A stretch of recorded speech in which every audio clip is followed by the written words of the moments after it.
This is the X-Zone Broadcast Network, broadcasting worldwide on broadcast affiliates and satellite program providers, including CNN Broadcast Network, Sirius Satellite Network, Star Media, Good News Radio Network, Angel Broadcast Network, Wiki Broadcast Network, and WPBN TV. For more information on the X-Zone Broadcast Network, visit us at www.xzbn.net.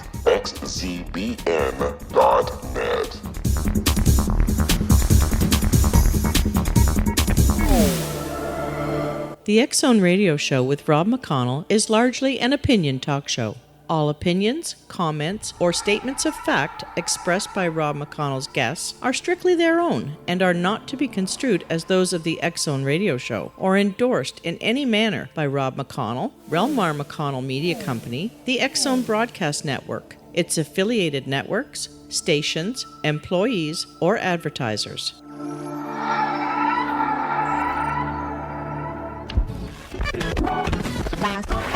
All Hit Radio.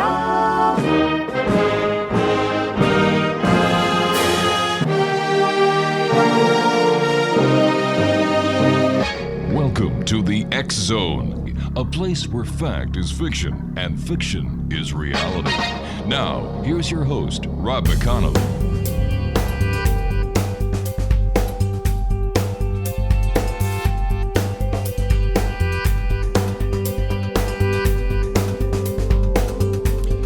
And good evening, one and all, and welcome to the X-Zone. I am Rob McConnell, and we're coming to you from our broadcast center in Hamilton, Ontario, Canada, on the X-Zone Broadcast Network, Talkstar Radio Network, and other great radio networks around the world, including iHeartRadio.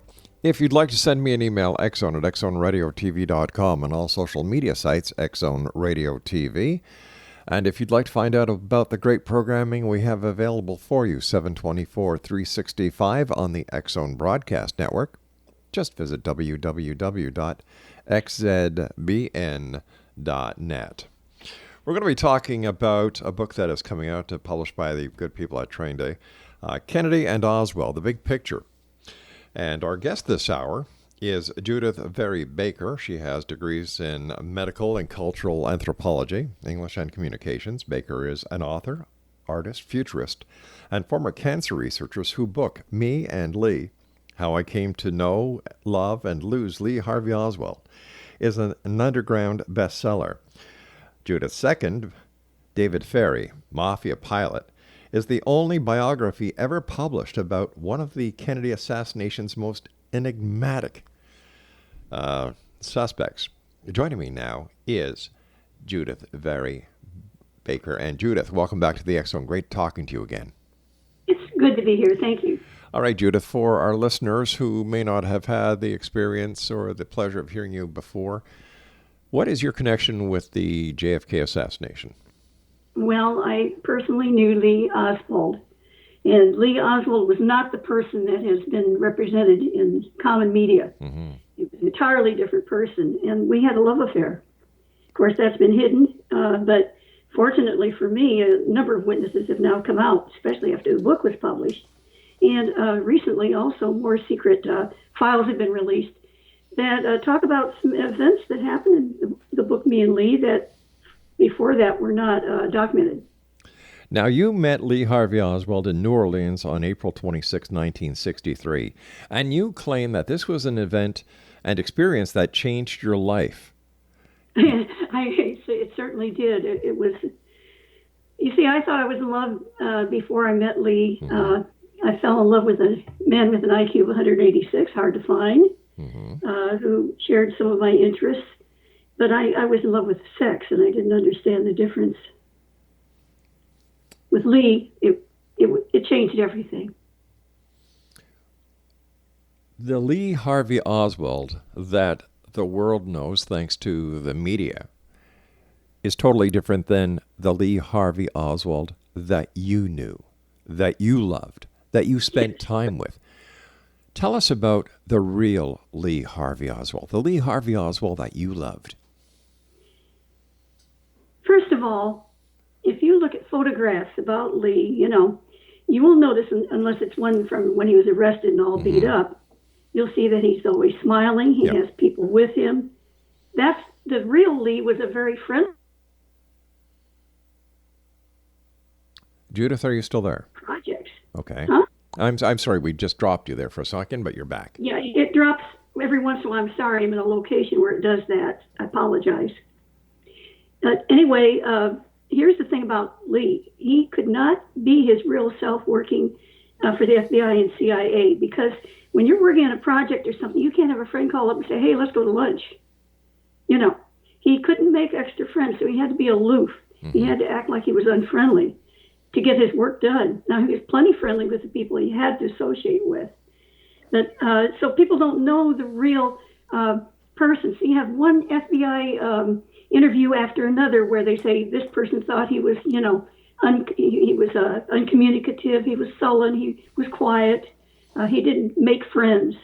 Well, he couldn't. And anyone who has really talked to FBI or CIA agents in the field, they understand this.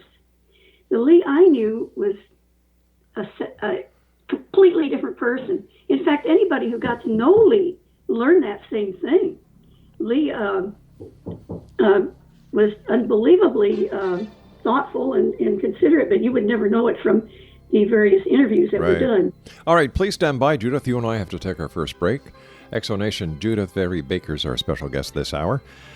And we'd like you to take a look at the following website, JFK-Conference.com. We're talking about Kennedy and Oswald, the big picture, this hour here in the X Zone from our broadcast center in Hamilton, Ontario, Canada. Don't go away.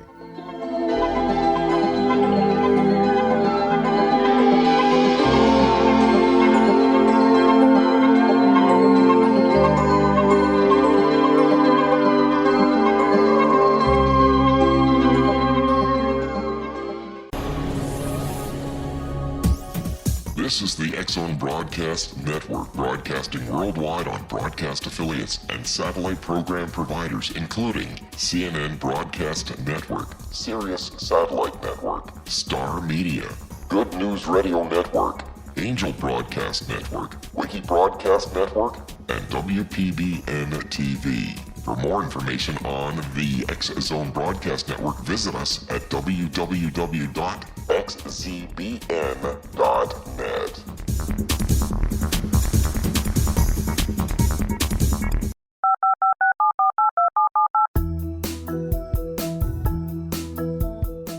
Did you know that when you're on the road with limited data or Wi-Fi, you can still listen to the X Zone Radio Show with Rob McConnell, The Science of Magic with Gwilda Wiyaka, X-1, Dimension X, Space Patrol, and every minute of the X Zone Broadcast Network by calling 213-401-0080, courtesy of Audio Now. No smartphone, app, or internet needed. It saves your data plan and it's free if you have unlimited minutes. Call 213-401-0080 to listen on any phone, anytime, anywhere.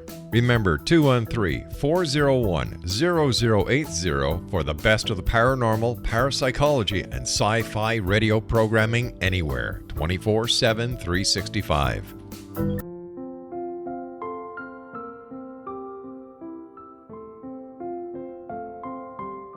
I am Dr. Carl O'Helvey, founder, president of a new cancer foundation focusing on evidence-based physical, mental, and spiritual interventions, including natural cancer cures, prayer, meditation, affirmations, nutrition, and other related holistic cancer prevention and cure modalities. These are used in cancer education, research, and financing care. I ask for your help to continue this important work by donating at www.holisticcancerfoundation.com.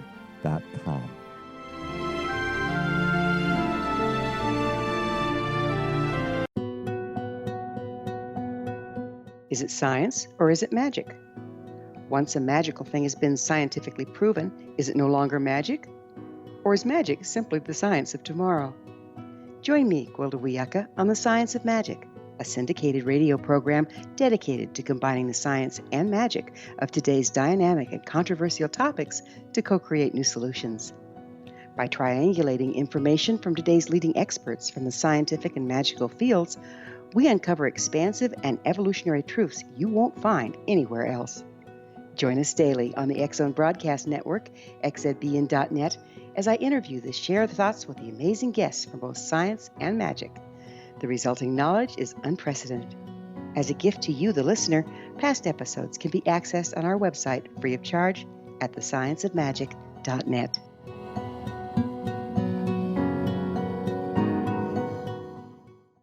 Little children aren't the only ones afraid of the dark.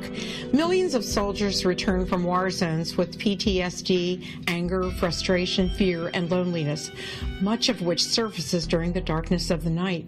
You have the chance to change the lives of these American heroes. Songs and Stories for Soldiers.us provides free MP3 players for these men and women. With a list of 3 million songs in 16 different styles, 100,000 audiobooks, and 30,000 old-time radio programs, every veteran can find something to soothe and comfort them at no cost. All our players contain an 8-hour audio program designed to help veterans fall asleep. With 1,500 plus vets now participating, it's our goal to deliver 10,000 audio players this year. Go to our website at songsandstoriesforsoldiers.us. Help us help a veteran make it through the night.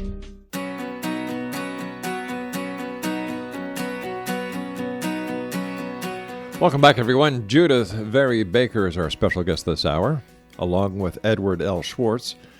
Judyth authored Kennedy and Oswald, The Big Picture.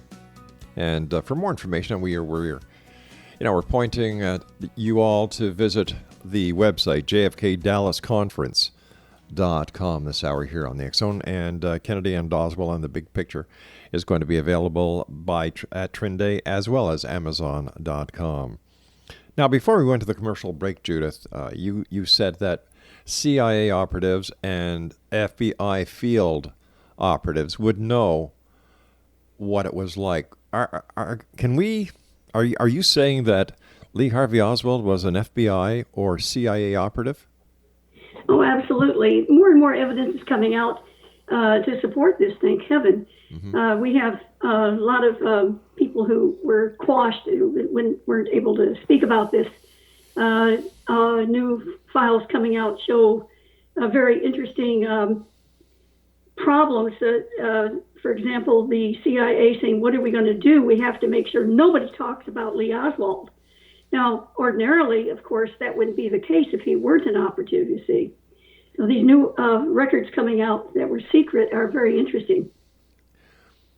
Was this information revealed during the Warren Commission? No. In fact, the Warren Commission did get some information actually removed. For example, Lee Oswald had a stereo realist camera that he gave to his brother before he went to USSR as a fake defector. Mm-hmm. That camera, Marina Oswald said, stereo realist, she identified it and said that Lee had purchased it before he joined the Marines, took it with him to Japan and everywhere overseas, and then brought it back. Now, when the Warren Commission described that camera, they didn't describe it as a realist stereo, just as an American camera, and that made it impossible to identify it with the stereo realist. And then Ruth Payne said she owned it, which was not true. Fascinating. What was the real connection between Lee Harvey Oswald and Jack Ruby? Well, Jack had actually known Lee as a youngster for quite a while. See, Ruby, by the way, new secret files, here we go again, have come out. Mm-hmm. I had put on page 108 in the book Me and Lee that Jack Ruby really had a lot of power and that he was able to take his strippers to Las Vegas if he liked them as they slept with him, if he liked them enough, and he could get them, help them in their career in Las Vegas.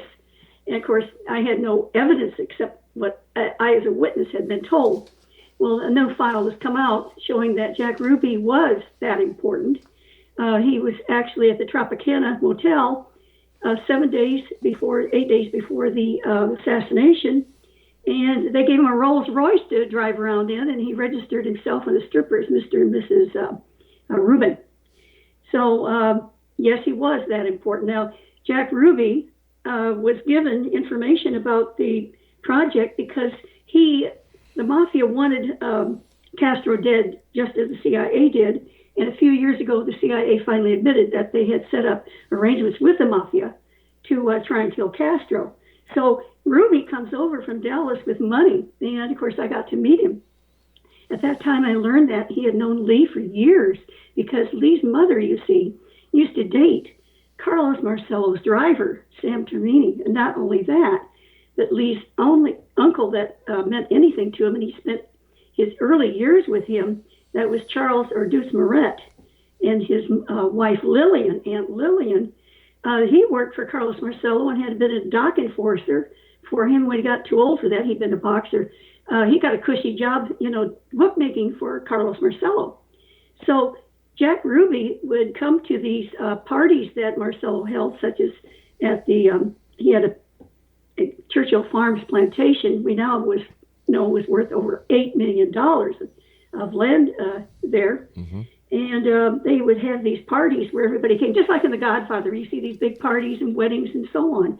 And Lee would be there with his mom. So when Lee and his mother moved to Fort Worth, Dallas area, Deuce Moret asked Jack Ruby to please let everybody there know, take good care of my boy. So that's the way it was. He didn't want to kill Lee. And in fact, you find that someone calls, and they said it was Jack Ruby's voice the night before that Lee was shot, and said he's going to be killed. We just found a newspaper clipping that was released by the CIA in these new files, showing that the FBI had called the Dallas police and said he will be shot tomorrow if you take him out. And so that was ignored. But, I've watched the video footage of the Kennedy assassination and the days after, including the footage where Lee Harvey Oswald is being brought into the basement of the Dallas police station. Yes. And Jack Ruby, point blank, pulls a revolver and shoots him in the stomach. Yes. He shot him just below the rib. Right. Yes. So why did Ruby kill Lee Harvey Oswald? Well, David Ferry told me, now, they had told me that Jack's name was Sparky Rubenstein. And it was a joke because I had a dog named Sparky who used to wet on my bed, and they said they wanted to introduce me to another dog that couldn't control himself. Oh my gosh. So I was not aware. So Dave calls me and says, look, you mustn't be upset with Jack Ruby. He forgot that I didn't know who that was. He said, look, Jack knew Lee a long time. He didn't want to do this, but they told him they would cut off every protruding part of his body if he didn't do it. Then they would go and torture his dogs to death, and they go after his sister and his brothers. So he had no choice. Who were the they? Well, I believe this was a mafia, but I can't say. I will only say what I know. So do you believe? And this is a hypothetical question, and I don't want to put you on the spot. Do you believe? Come on, you already have. Okay, all right. Yes, I have, and I'm sorry about that. No, I'm not. Was the mafia working with the CIA in order to assassinate President Kennedy? Well, first of all, it started out as a project to kill Castro. But when they got this the Bay of Pigs, right? thing together, then they had the ability, if they couldn't get Castro, why not go after Kennedy? Because Kennedy out of the way, they could attack Cuba. That was the whole point, especially if they tried to link Lee Oswald to Cuba.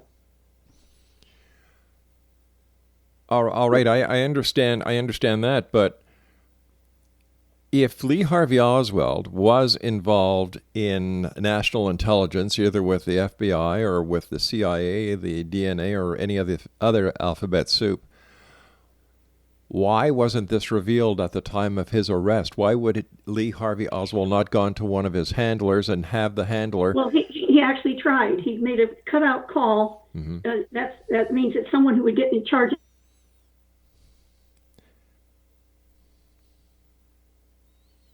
about how they pulled the plug so he couldn't reach him.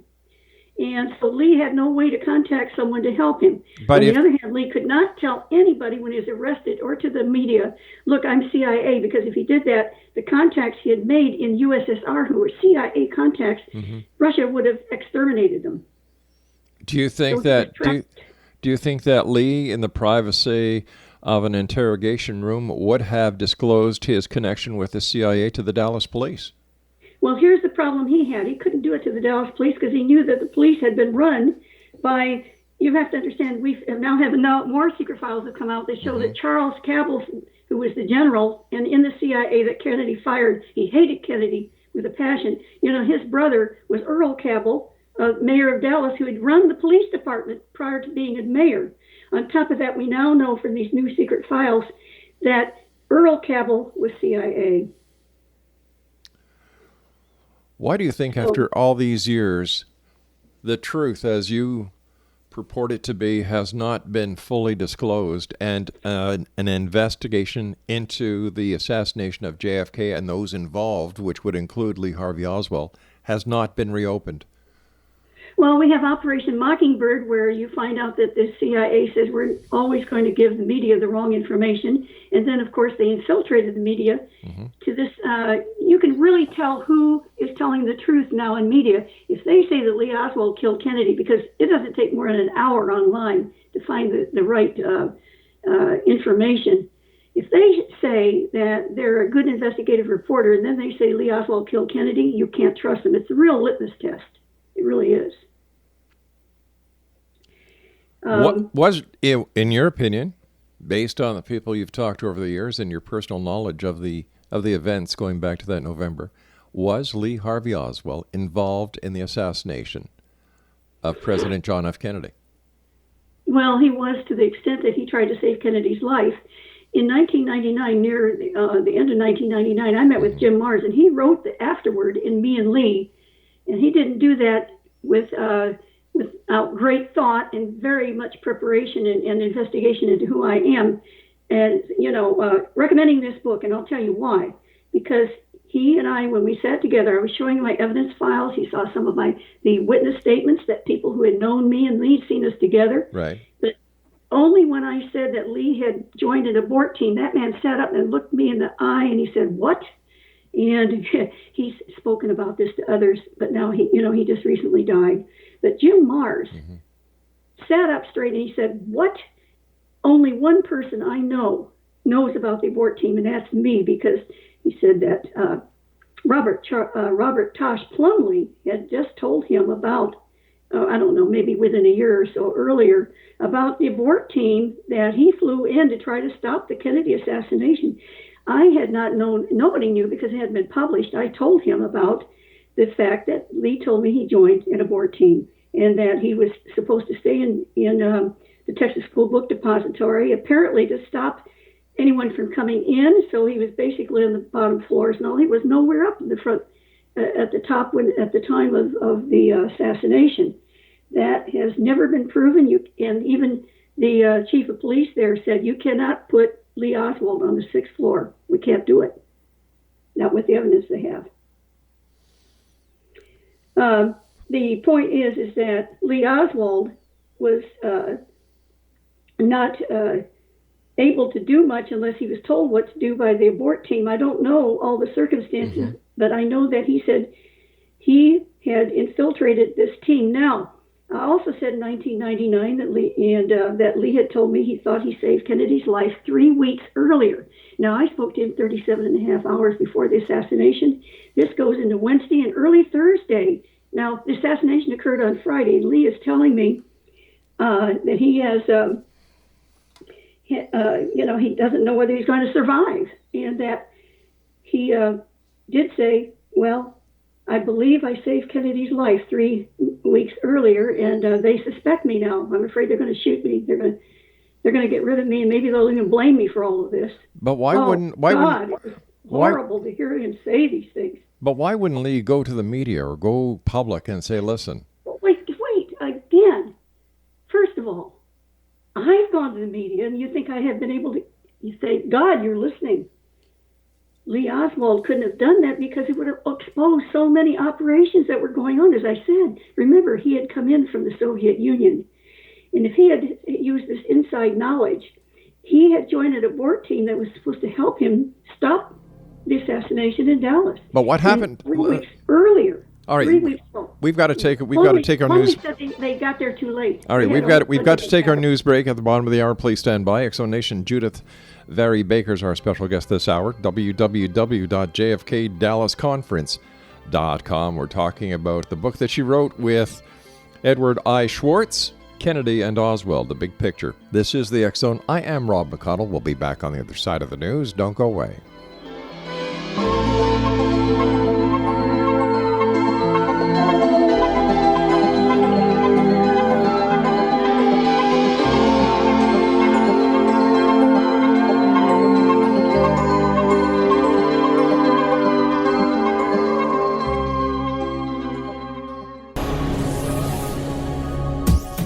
This is the X Zone Broadcast Network, broadcasting worldwide on broadcast affiliates and satellite program providers, including CNN Broadcast Network, Sirius Satellite Network, Star Media, Good News Radio Network, Angel Broadcast Network, Wiki Broadcast Network, and WPBN TV. For more information on the X Zone Broadcast Network, visit us at www.xzbn.net.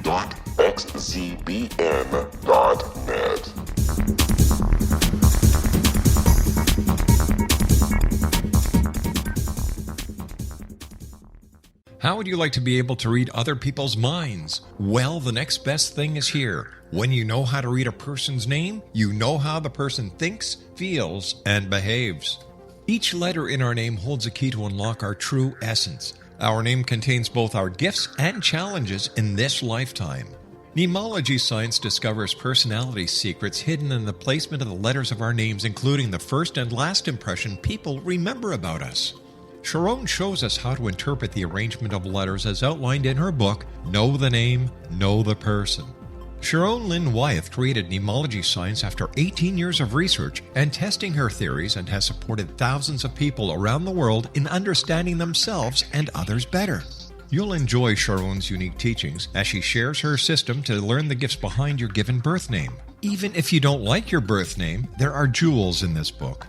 If you're thinking of changing your name, ready to name your child, or wanting to get along better with others, this is the book for you.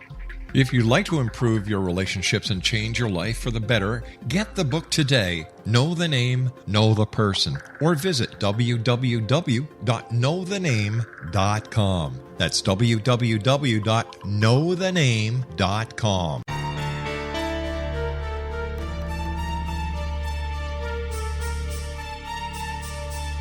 Hello, I'm Justina Marsh, and with my dad Pete, we are going to present a new show called Too Good to Be True. Together, we are aiming to discover more truths about this world and beyond. Do you have unanswered questions about the world? Do you ever wonder about aliens, conspiracy theories, or the universe? There are many shows discussing subjects such as pyramids or UFOs, but we want to relay this information based on our own research, including from spiritual means. Hopefully, listeners will be helped with their own beliefs and will appreciate the psychic insights that add to the previous research and information. We both look forward to sharing this insight and beginning this journey with our listeners. Visit xzbn.net for more information about when to listen.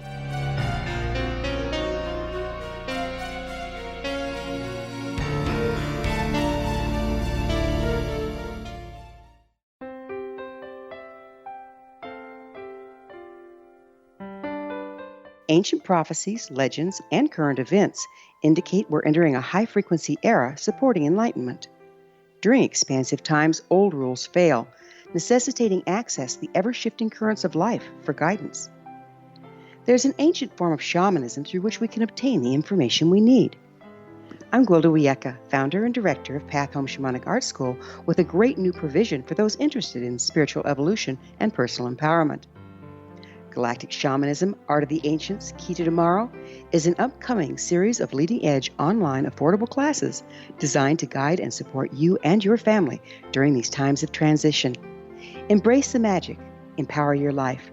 Study Galactic Shamanism at findyourpathhome.com.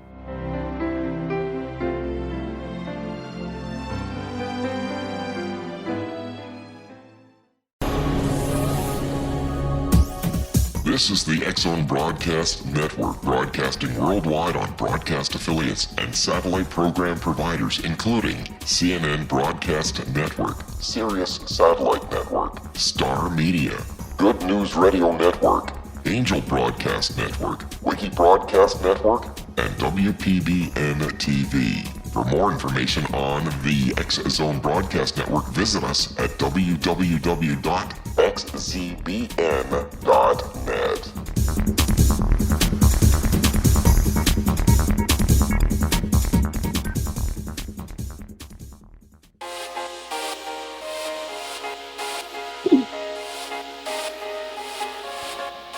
Exonation, our guest this hour is Judyth Vary Baker, along with Edward I. Schwartz. She co-wrote Kennedy and Oswald, The Big Picture. And it's a great pleasure having you with us, Judyth.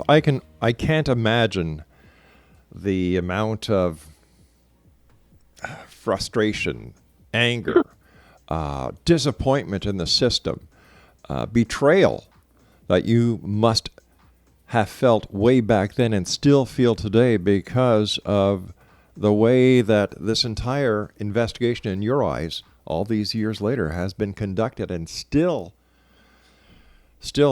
the real story hasn't gotten out yet. Well, it has, thanks to you. It's getting out. Yeah. It is, and it's a big change. In fact, from in 1999, they said it was hopeless. It isn't hopeless anymore. The internet's changed everything. Why do you think you have? I know you have enemies, and why do you think they still, after all these years, are attacking you? Is it because you are still trying to get the truth out there and set the record straight? Well, first of all, it's the same people attacking me. Really, new people haven't been added to this. It's the same batch. The ones who said, starting with John McAdams, who wrote that Dr. Mary Sherman never did cancer research, and we could go on from there. I mean, they just poisoned many researchers' minds, and they never looked at me again. They just said, don't listen to her. Yeah. Well, those who have, for example, Phil Nelson, who's written books that have been very well received, and about LBJ especially, just wrote an essay saying that about my many credentials and the fact that I've been mistreated and misquoted, and you could go on and on. I mean, it's outrageous how they will change what I said by just adding a word. If you add not or add yes to something instead of no and just change one word, you could change everything. Fortunately, from the beginning, I have had my original manuscripts, and at the conferences and everything, I show them to people so they can see how these people change my quotes and everything without any kind of responsibility, or they just can get away with it. They're trolls. Now, you told us in the previous segment that about 37 hours before the assassination of President Kennedy, you had been talking to Lee Harvey Oswald. At that time, is there anything Lee could have done to abort or to put a halt into the assassination? Abraham Bolden and James Douglas have come out with the fact that it was a person named Lee who saved Kennedy's life in Chicago. Right. And we can trace all that. Now, if Lee was able to do that, what happened, he said after that, is that he was under suspicion. He had trusted the FBI. Now, as you know, the FBI really threw him under the bus, and along with the CIA, because of Hoover, when Hoover got more involved. So Lee had nowhere to turn as far as, he had to rely on the board team and what they might be able to accomplish. Where were you on November the 22nd, 1963, when President Kennedy was shot? I was in a prestigious chemical lab called Peninsular Chem Research when I was kicked out of New Orleans for objecting or knowledge that they'd be injected with a cancer that would kill them if it worked, and they had volunteered for cancer research at this mental hospital, so they wouldn't have to be at the prison anymore. They forced me to go back, but then they realized, wait a minute, all these reporters, because a lot of people were following my story, reporters were, if she goes back and she's not in it doing any cancer research, they'll see what happened in New Orleans. So they put me in a very prestigious Peninsular Chem Research lab even though they messed up my records, and it shows that in my official records, I had a D in chemistry. It's just terrible what they did in my records. But here I have all the checks and everything. Of course, everybody, all my family knew I was working there. So I was there working as a lab assistant. We were doing laser research. We were doing chemical analyses of. Mm-hmm. So we have all that going on. And then they bring out the chairs. Now, this group, a lot of them were connected with the CIA. I assume this because of the materials. A lot of the materials we were working with were highly classified. So I found some records on that. But at any rate, they put chairs out there and wanted to see what was going to happen when Kennedy went into Dallas. This was a Friday. On Fridays, they often did that, put on TV near the end of the work week and all that. And they often had a longer lunch. So some were out there playing volleyball, and then here it comes. I was so worried, so upset, and wondering what I could do. I could do nothing. I had to wait and see if Lee would survive, see if Kennedy would survive. Lee said he didn't think he had a chance. They tried all kinds of things. Lee tried sending warnings on Sunday.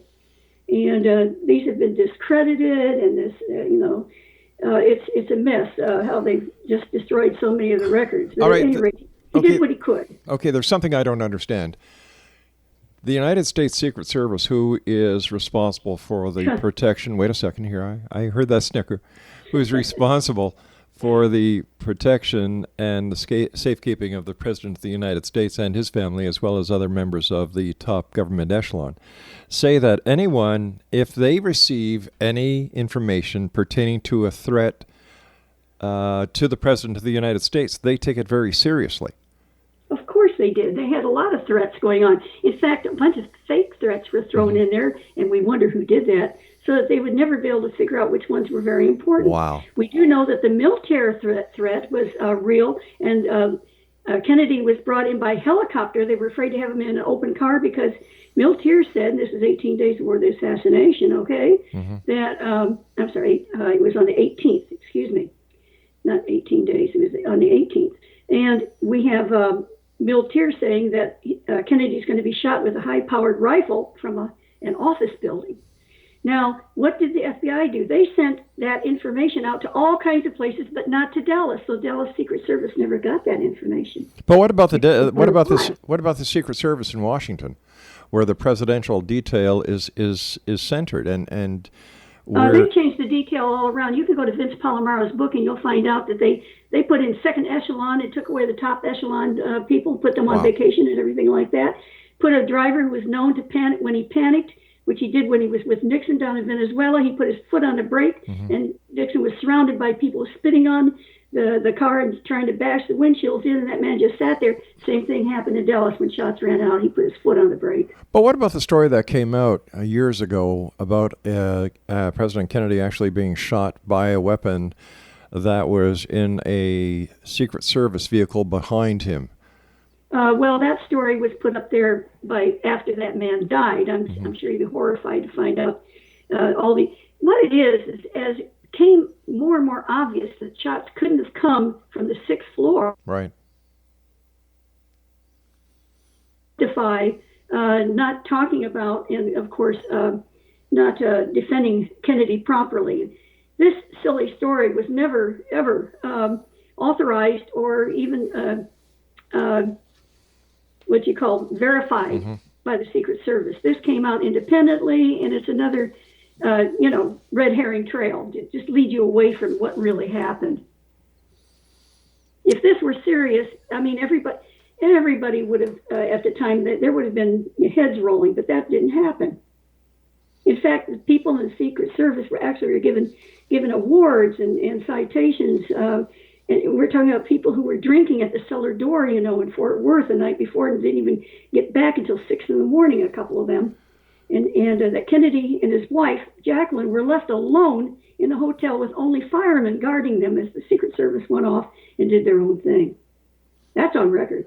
Yeah, I know. Why would anybody entrust the security and safety of the President of the United States with firemen who are usually never armed?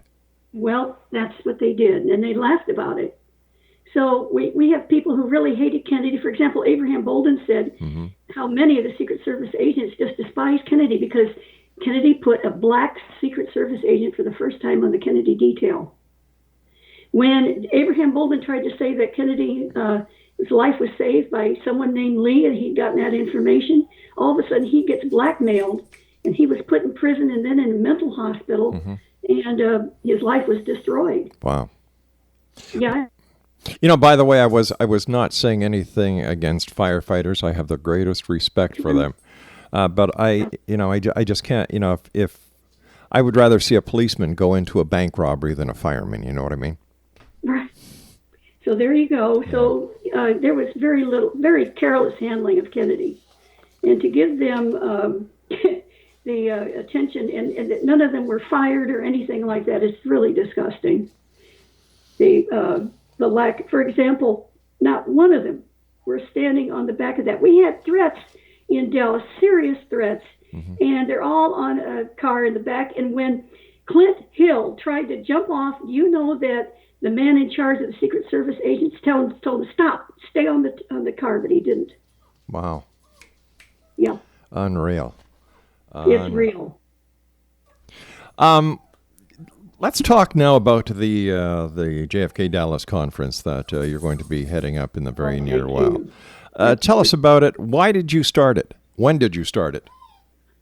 Well, if I told you everything about that, I'll tell you, it's not easy to talk about this because people mean well. All right, I'm not saying they don't.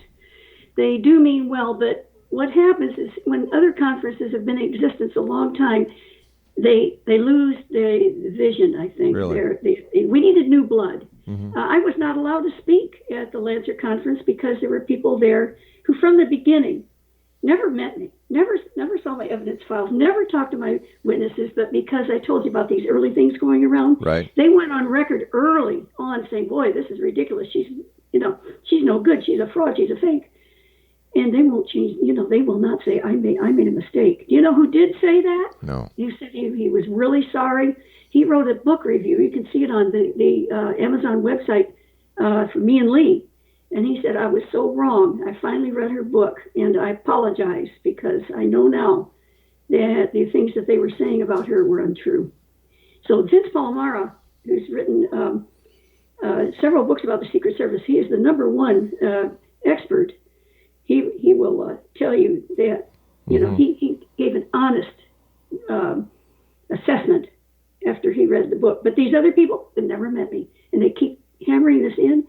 It's ego. It's, my book is ruined if she's right, and so on. So the moral of the story is don't tell the truth, keep the lie alive. Well, they're losing the battle because good for you, dear. The internet is now spreading around. I've got so many evidence files that shows that. And, that I'm telling the truth. And I don't, they're talking to each other mostly now. Listen, you and I have to take our final break for this hour. Judyth, thank you so much for coming on the show and for telling the truth here on the X Zone. And when we come back, I'd like to talk more about your connection with Lee Harvey Oswald, as well as, promote the conference that is coming up in the very near future. X Zone Nation, Judyth Vary Baker is our guest this hour, and along with Edward Schwartz, she co-authored Kennedy and Oswald, The Big Bang Picture.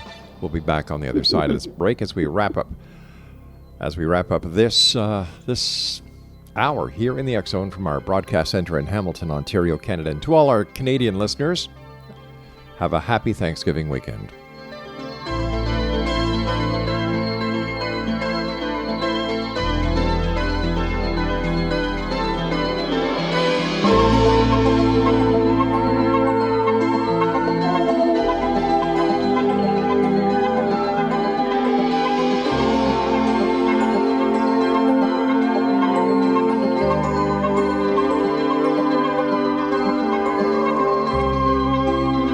Earth is under ever-increasing pressure from untenable lifestyles and growing populations. Yet, viable answers seem in short supply. What if I told you there's an ancient form that can empower you to take charge of your life?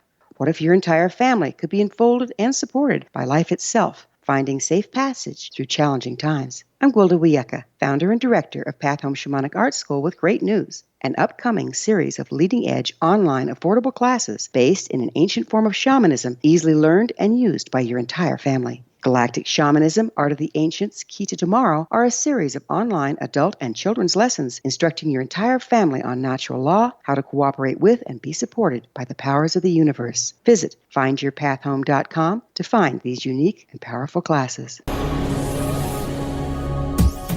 This is the X-Zone Broadcast Network, broadcasting worldwide on broadcast affiliates and satellite program providers, including CNN Broadcast Network, Sirius Satellite Network, Star Media, Good News Radio Network, Angel Broadcast Network, Wiki Broadcast Network, and WPBN TV. For more information on the X-Zone Broadcast Network, visit us at www.xzbn.net.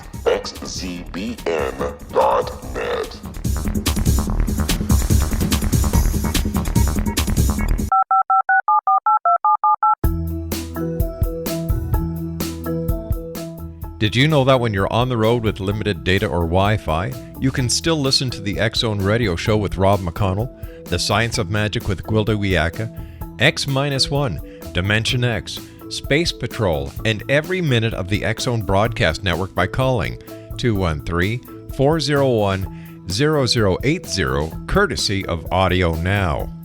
No smartphone, app, or internet needed. It saves your data plan, and it's free if you have unlimited minutes. Call 213-401-0080 to listen on any phone, anytime, anywhere. Remember, 213-401-0080 for the best of the paranormal, parapsychology, and sci-fi radio programming anywhere, 24/7, 365.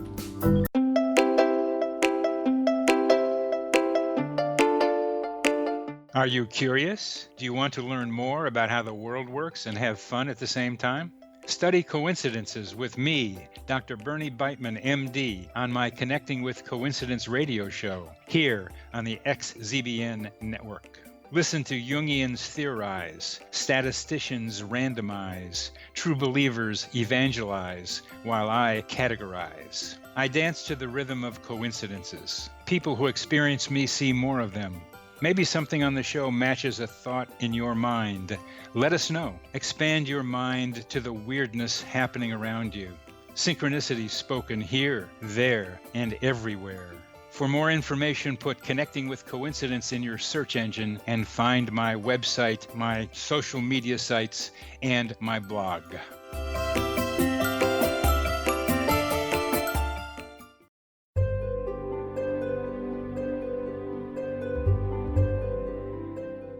What is truth?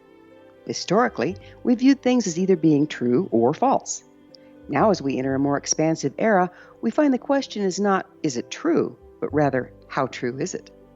I'm Gwilda Wiyaka, host of The Science of Magic Radio, a syndicated, internationally broadcast radio program dedicated to uncovering this ever-expanding truth.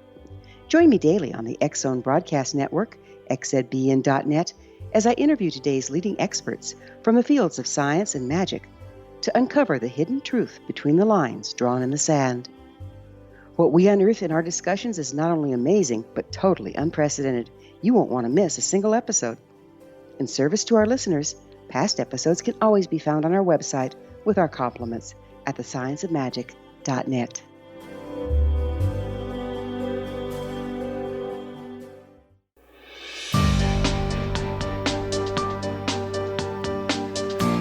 Welcome back, everyone. Before we get back to my guest of this hour, Judyth Vary Baker, I would just like to say that I screwed up in the last segment. And you know me, if I make a mistake, I'm the first one to admit it. As we were going to the commercial break, I was telling you, the audience, that Judyth, along with Edward Schwartz, they co-authored Kennedy and Oswald, The Big Bang Picture. Well, that's not the name of the book. My favorite TV show is The Big Bang. The name of the book is Kennedy and Oswald, The Big Picture. So, Judyth, I apologize for that. No, it is a big bang. We're gonna make It is, but like it was, oh my gosh, I did what? First of all, Judyth, thank you so much for coming on the show. By the way, I still have the autographed copy of Me and Lee, How I Came to Know, Love, and Lose Lee Harvey Oswald. The autographed copy that you sent me all those years ago, right here in my office. And so I thank you for that. And tell us about the conference. First of all, where is the conference? When is the conference? And let us know who's speaking at that conference. Oh boy, well that's going to take all 12 minutes or so that we've got left. Here it is. We're going to be meeting at the Crown Plaza Hotel that's only steps away from Dealey Plaza in Dallas. And that'll be on November 17, 18, 19. And the easiest way and fastest way to get everything going is just go to PayPal, and it's $105, and you send it to jfkconference@yahoo.com. And that will get you in, and then I'll be in contact with you, and you can get the information. You can go to the Crown Plaza Hotel and get the group rate there. We are going to have the speaker's dinner, which is $44, but it's worth it because you can sit with your favorite speaker, and boy, we have speakers. So that's what that's about, and invite everybody to go to JFK-DallasConference.com in order to find out more details and everything. All right. So who are some of the real big name speakers that you have there? How many speakers all told do you have? We have 31. Wow. And many of these have never been haven't spoken last year, and so on. A couple are returns because they were so popular. One of the things I'd like to say is that I'd like to just rattle off here. I've got the list here. Sure. And just quickly tell people an award is going to be given, for example, to Phil Singer.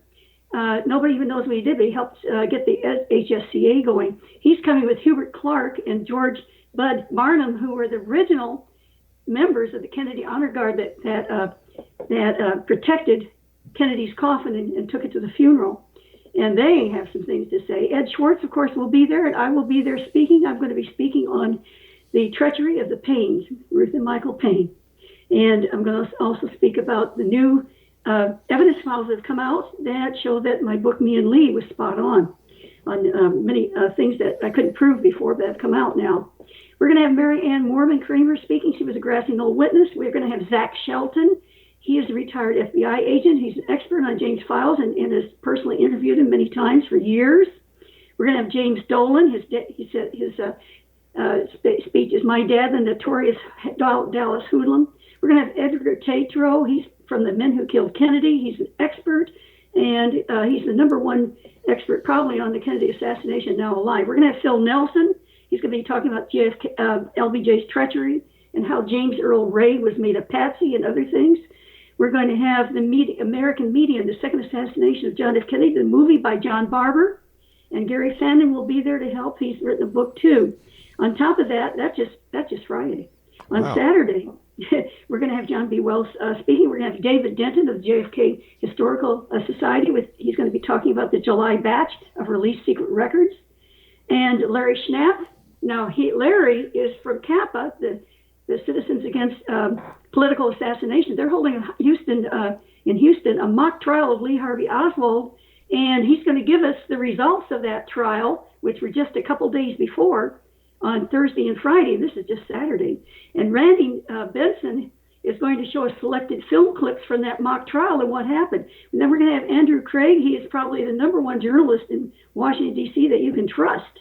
He's going to be talking about JFK secret records and about RFK and MLK as well. Then I'm going to be speaking about how Michael and Ruth Payne betrayed Lee Oswald. We're going to have Robert Groden. He's going to be getting an award. Now, Robert is getting very ill. And, this may be the last conference where we can get people like this together. He's gone blind in one eye. He's had 3 strokes. People need to know that he deserves the JFK Historical Group Lifetime Achievement Award that we're going to give him. Dr. Cyril Wecht will be there. He's an HSCA original member and the most famous pathologist in America. He's on different radio and TV shows all the time, and he shows and proves the magic bullet is ballyhoo. Yeah. Robert Tannenbaum is coming from HSCA, and Robert was the deputy there, lawyer in charge of the HSCA stuff. Now, then we're going to have Dick Russell. And now he wrote, The Man Who Knew Too Much. and other important things. He's going to be speaking. Then we're going to have the speaker's dinner where people can actually come and sit with these people. And we're going to have music by St. John Hunt and David Neal. David Neal wrote Oswald Didn't Do It. And St. John Hunt, of course, will be speaking. He is the son of E. Howard Hunt, who said that Kennedy assassination was caused by the CIA. Then we're having so many other rally call, his emergency call to the CIA that he tried to get through. Jeffrey Holmes will be there from New Orleans with all the information about the New Orleans Underground. We're going to have new witnesses from New Orleans, Victoria Hawes, Salzer, and others, speaking who were there and knew that Lee Oswald and I were involved in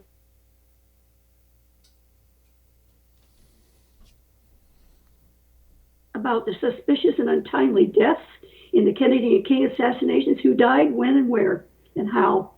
St. John and Chris Milligan are going to be speaking. Then Larry Rivera, he is the expert, absolute expert on Dealey Plaza and who was really standing where and what's really going on with all that. We're going to have the film The Searchers by Randy Benson, which is fantastic, and Beverly Oliver is going to be speaking. Now on the 22nd, I just want to get this in real quickly. We're the ones that are holding and sponsoring the moment of silence in the Kennedy Remembrance Ceremony at the very time it happened, which was November 22nd.